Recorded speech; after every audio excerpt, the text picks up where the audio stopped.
welcome to the Fox and Buds show. Today we're talking to Tom and Noel from Teeny Tiny Science, and we're just going to go over some really basic info when it comes to cannabinoids and what to look for when you're shopping for your favorite drink. Right off Or the bat, ingestible. yeah, exactly. Right off the bat, would you guys be able to introduce yourselves and just talk about your backgrounds and what drew you to the cannabis industry? Yeah, so my name's Tom Havens. I'm the vice president of sales. We've been in the regulated market in Colorado alone for over 15 years now. So we've brought a lot of cool products to life with vape, gummy, one of our cool products, some tablets, which is a microdose tablet, which we're going to be bringing into the hemp market here really soon. And then, just brought a lot of different companies public over the years and work with multiple teams across the country and now working on international stuff as well.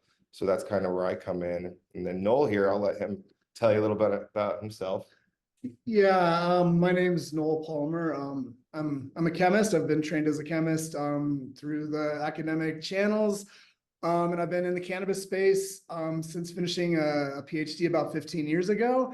So as Tom said, I've worked with regulated markets for the most part, from quality control to formulation to extraction to conversions. And now we've taken a dive into emulsion chemistry, making cannabinoids more compatible with water situations. And that's where Teeny Tiny Science, really emerged from. Awesome. For those that wouldn't know, could you just briefly go over what an emulsion is?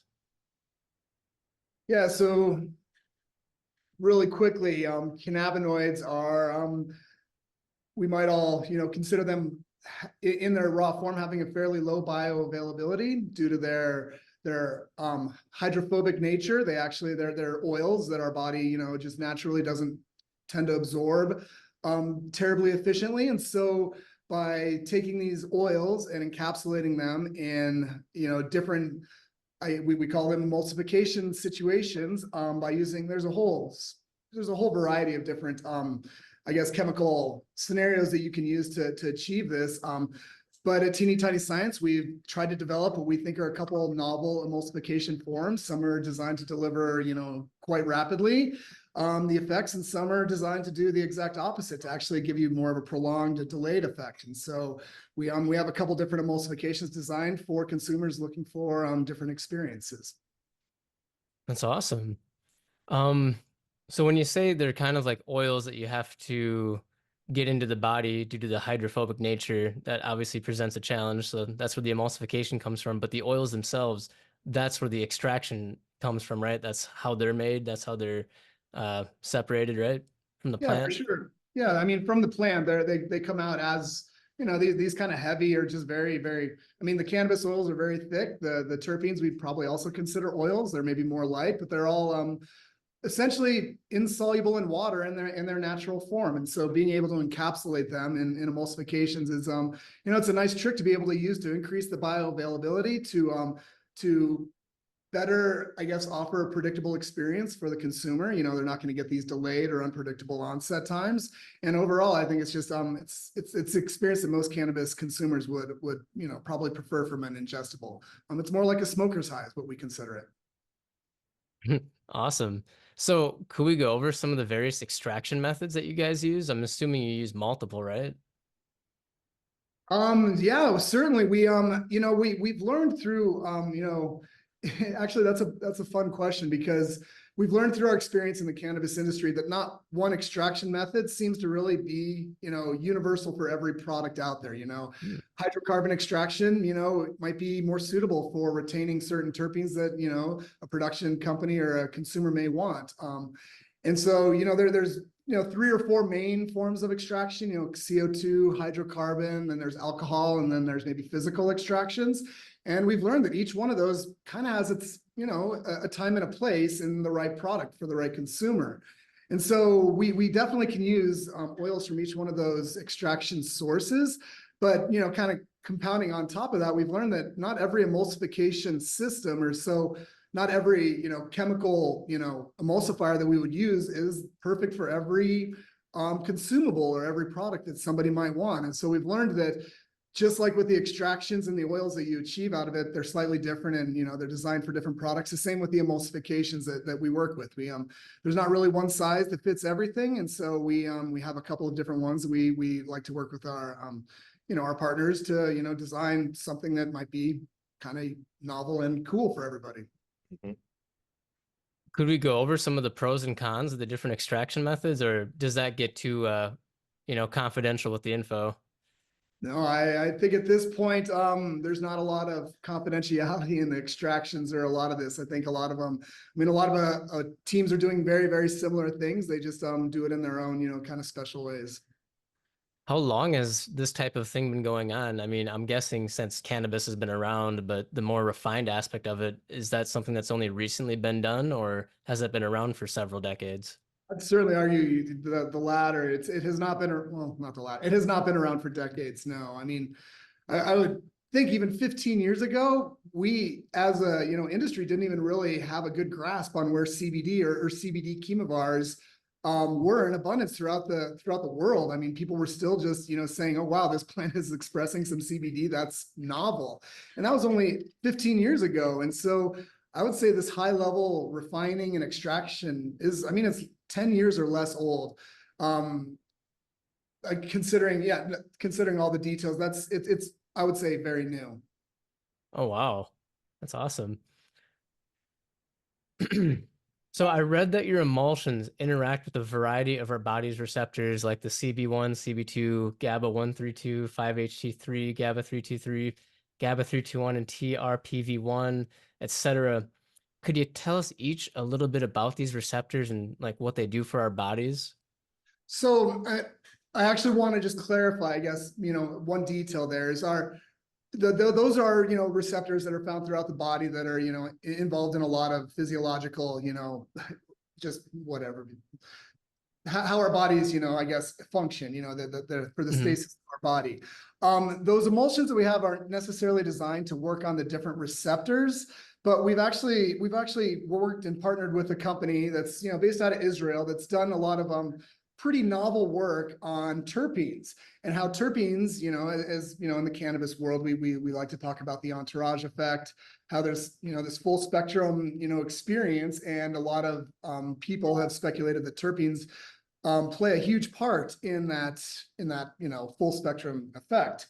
And to that, there has been some work done, by researchers throughout the world looking at how different terpenes might actually modulate, the activity of different receptors in the body, apart from just the CB1 or CB2, which we largely attribute, the cannabinoids, in interacting with in the human body. And so in some of our formulations, we've actually included some of these terpene additions based on the research that we've seen from this company that they've put together, so that we can start to maybe draw some correlations between maybe some specific terpene formulation ratios and an outcome that somebody might be looking for. So that's more of what we're trying to target there. And this is a huge world of research, figuring out how certain molecules might bind or engage with different receptors in vivo, in a animal body. It's a huge question, but this is one attempt at us trying to start elucidate some of those answers and try to find some patterns. I got you. I'm going to backtrack a little bit. For those that don't know, could you maybe explain the difference between terpenes and cannabinoids? Sure. Yeah. Terpenes are also derived, in cannabis. The terpenes are also found in, almost every other fruit or vegetable or, plants throughout the world. Terpenes are, they're the more volatile, so that they're more aromatic oils that are derived by these plants. They're much lighter in nature, and in fact, certain terpenes are the precursors for cannabinoids. So without terpenes being produced by the plant, you actually couldn't get the cannabinoids, because they're kind of like Lego building blocks. You need smaller Legos to build the bigger Legos. And so the terpenes, are really involved in the experience from cannabis, because they're the olfactory, element, the smell. And so without a doubt, they induce a response, based on, just that interaction alone with, a consumer. But there's been a lot of thoughts that terpenes can do maybe more than just something from the olfactory, and actually, work on certain receptors. And so that's where I think there's some questions that we'd like to get some more information on, but there's no doubt that terpenes are part of the cannabis experience. Next, I'd love to go over some of the common cannabinoids that we all know about, D8, D9, D10, THC, CBC, CBN, CBG, etc. Could you maybe go over what each of those does for our body, or maybe just talk about some of the common ones that you guys use so that people, going through your products kind of know what to expect? So, so I even though I'm trained as a chemist, I was more focused on analytics through all of my schooling. And this is the aspect of, physiological chemistry, or certain medical chemistry that I'm not as qualified or is well spoken on. How certain cannabinoids bind to receptors. I mean, I understand, some of that from a pretty high level, but it's definitely a world of knowledge that I'm not as familiar with. I do know that, Delta-9 is the big one that everybody, knows the most about, and it's absolutely a strong agonist to the CB1 receptor, which, from my understanding, is what is attributed by a lot of scientists as the high, the euphoric feelings, is by agonizing the CB1 receptor. And THC is pretty unique to that receptor interaction. Cannabidiol, or CBD, in contrast, doesn't bind to the receptor, from my understanding, at all.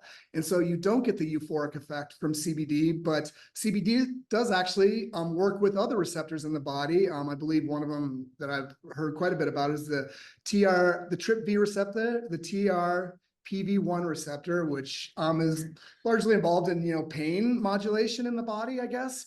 And CBD has been shown to, I believe, work with the TRPV receptor in a way that is kind of unique. And so all the cannabinoids, it seems, do have somewhat of the lock and key interaction with certain receptors. And so not every lock fits with every key.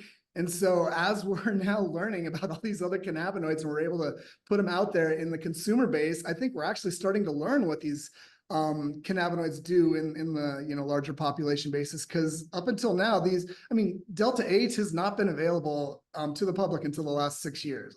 Delta-10, I don't know if it even is still really available to the consumer base in large scale. And there's a whole world of cannabinoids that I can't even name right now, that I've hardly even heard of, that people are finding ways to isolate and produce that are going to have different interactions. And so I actually think to that, everybody should, use a little caution when, using new cannabinoids, because there is still some question marks about, really their activity in the human body. Mhm. Great answer. Okay, so we've established a bit of a background here and a bit of a foundation. I'd love to know what makes your guys' emulsions stand out from the others. So that's, I guess the proof is in the pudding at the end of the day. I think you got to try a product and see if it fits all of the parameters with what you want, out of an experience. If the onset time is what you want, rapid and predictable. If the flavor is what you want, which is, a low bitterness, and, there's not a lot of, undesirable flavors. I think those are two of the biggest, details that people look at when they're looking at some of these, water compatible emulsions. And so with us, I think what makes us a little bit unique is we've tried to develop different systems, for different experiences. We've tried to incorporate different terpenes in there to, again, possibly, promote a better user experience. And we actually, I think one of the things that makes us, I'm not entirely sure unique, but one thing that I like to know that we do is work with our partners very intimately to figure out how we can optimize and make everything as good as possible for their products or their consumers. Because again, not one size fits all. We need to work with everybody to, optimize. And I feel like that it sometimes gets to an end point, but we usually are always trying to improve. And I think, just to Noel's point, that's kind of one of the big things that, makes us different, is having those options when a lot of the competition only has one or two, if that. For real, for real. Okay, so I think, kind of backing off the previous question then too, I'd love to know if there are any tells that you guys could tell us about when it comes to a consumer walking into a dispensary and reading these labels, looking at the marketing of every package, and trying to decide, is this a safe product for me? Is this a repeatable brand? Is there anything you could say to enlighten us on that type of situation? Yeah, I think that's a tricky one right now with the well, mainly the hemp market expanding as rapidly as it is. There's a lot of products out there that are new. There's a lot of companies that probably don't have a real traceable, I guess infrastructure where you can go get, COAs where you can actually find out, when everything was made, the dosing is it's there, et cetera. And a lot of companies don't even report, all their ingredients on their labels, which is, that's seems like a pretty gross, Yeah, that's miscalculation. crazy. Yeah, so I think as a consumer, if a product doesn't look like it's up to snuff, especially in the hemp market, you're going to find more of those options out there. If you're finding, some cannabis product in a convenience store, in a gas station or something, if a product looked like it's made, kind of half-assed, it probably is something you should, look out for a little bit. I think if you want to find a product and maybe have some brand loyalty, as a responsible consumer, you probably at this point should do some research on that company. See if they actually do promote, a transparent, infrastructure, who they are, where they make stuff, where they get all their materials. Because I think you'll find most people don't. And that is that's something that I think is fair to be concerned about at this point. Okay, we got one last question. This has been extremely educational. I'm very happy for both of you and thankful for the time you've given me. I kind of just want to go over some tips you might have for the younger generations that might want to get into the cannabis industry. Is there anything you'd want to tell them? How should they start? Is a degree needed? Is it even possible to enter the industry without prior experience? So I'm incredibly biased in this because of my previous training as a chemist. And actually, I do see this in the industry, and I've personally been involved with it. But chemistry is one of the best academic fields to be formally trained in, to be able to get into the cannabis market and be able to kind of jump into a higher level, maybe production, extraction, formulation, analytics role without having to go through other type of maybe industry training. For better or worse, chemistry does lay all the foundation for almost everything that happens in the cannabis industry in the labs, from extraction. I mean, even from growing to extraction to refining to formulation to quality control. Each one of those aspects requires a high level, in my opinion, of chemical knowledge to do it, really well. And so I say go get an undergrad chemistry degree, and you will be ahead of a lot of people trying to get into the cannabis space these days, from my perspective. And you gotta love science and be ready to have a good time, because it's a little bit of everything. And also the one other cannabis, I think it gets a sexy appearance from the outside as the industry. Looks, it's cannabis. Cannabis is cool, but it's a hard industry to work in. It's, we're working at a high rate. There's a high level of production, and there's quality control is only increasing in its requirements. And so I think the scrutiny, the level is definitely increasing. And I think being able to step into it with some formal training is definitely one way to ensure that you've definitely got a foot up on some people. Oh, and you have to love weed too. Yeah, I think weed is I mean, if you have a passion for weed, it will help you immensely, because I mean, I don't know, I think for those who understand what I'm saying, that's yeah, if you love weed, it'll help a lot. I feel that. Well, that wraps it up. Are you guys open to anyone reaching out with any questions or concerns, or just, anything else? Oh, sure. Yeah, of course. Where can they reach you guys? So basically, the best place to reach us would probably be through our Teeny Tiny Science website. And then basically a link will be shot over to myself or Noel, and we can reach right back out with any questions and, schedule a call or whatever you might need, or, anything we can help with. Awesome. I'll include the links to their websites in the video description, everyone. Thank you both for your time. This has been amazing. Thanks, Jacob. Look forward to another session here soon.